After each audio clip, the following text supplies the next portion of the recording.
వైకుంఠ ఏకాదశి పర్వదినం సందర్భంగా తెలంగాణ సీఎం రేవంత్ రెడ్డి తన కుటుంబ సభ్యులతో కలిసి కలియుగ ప్రత్యక్ష దైవం శ్రీ వెంకటేశ్వర స్వామిని దర్శించుకోవడానికి తిరుమలకు బయలుదేరారు. అయితే తెలంగాణ ముఖ్యమంత్రి రేవంత్ రెడ్డి కుటుంబానికి తిరుపతి విమానాశ్రయం నుండి శాలువాతో సత్కరించి స్వాగతం పలికారు తెలుగుదేశం పార్టీ మంత్రులు, ఏపీ మంత్రులు అచ్చెన్నాయుడు, పయ్యావుల కేశవ్ సహా ఎమ్మెల్యేలు, ఇతర నాయకులు. ఇక అక్కడి నుంచి కాన్వాయ్తో బయలుదేరి శ్రీవారి ఆలయ ఉత్తర ద్వార దర్శనార్థం గాయత్రి అతిథి గృహం వద్దకు చేరుకున్న రేవంత్ రెడ్డికి తితిదే అదనపు ఈవో వెంకయ్య చౌదరి స్వాగతం పలికారు. అనంతరం అతిథి గృహంలోకి వెళ్లిన సీఎం రేవంత్ రెడ్డికి తితిదే చైర్మన్ బీఆర్ నాయుడు పుష్పగుచ్చం అందజేసి ఘన స్వాగతం పలికారు.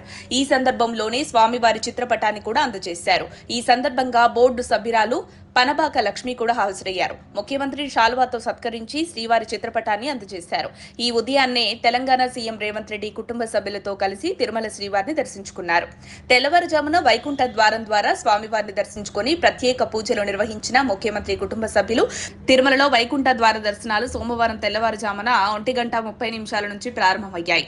రేవంత్ రెడ్డి తన కుటుంబ సభ్యులతో కలిసి స్వామివారిని దర్శించుకుని ఉత్తర ద్వారం గుండా బయటకు వచ్చారు. అంతకుముందు ఆలయానికి వచ్చిన రేవంత్ రెడ్డికి తితిదే చైర్మన్ బీఆర్ నాయుడు, ఇతర అధికారులు స్వాగతం పలికారు. దర్శనానంతరం అర్చకులు తీర్థ ప్రసాదాలు అందజేసి వేదాశీర్వచనాలు ఇచ్చారు. వైకుంఠ ఏకాదశి పర్వదినం సందర్భంగా కలియుగ ప్రత్యక్ష దైవం శ్రీ వెంకటేశ్వర స్వామివారిని దర్శించుకోవడం ఎంతో పుణ్యమని సీఎం రేవంత్ తెలిపారు. తెలుగు రాష్ట్రాల్లో అందరూ బాగుండాలి, అందులో నేనుండాలని ఆ స్వామివారిని కోరుకున్నట్లు సీఎం రేవంత్ రెడ్డి మాట్లాడారు. తెలంగాణ రాష్ట్రం అభివృద్ధి చెందాలని కోరుకున్నట్లు తెలిపారు.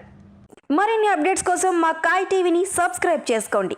మా వీడియో కనుక మీకు నచ్చినట్లయితే లైక్ చేయండి, షేర్ చేయండి. మీ విలువైన అభిప్రాయాలను కామెంట్ బాక్స్లో తెలియజేయండి.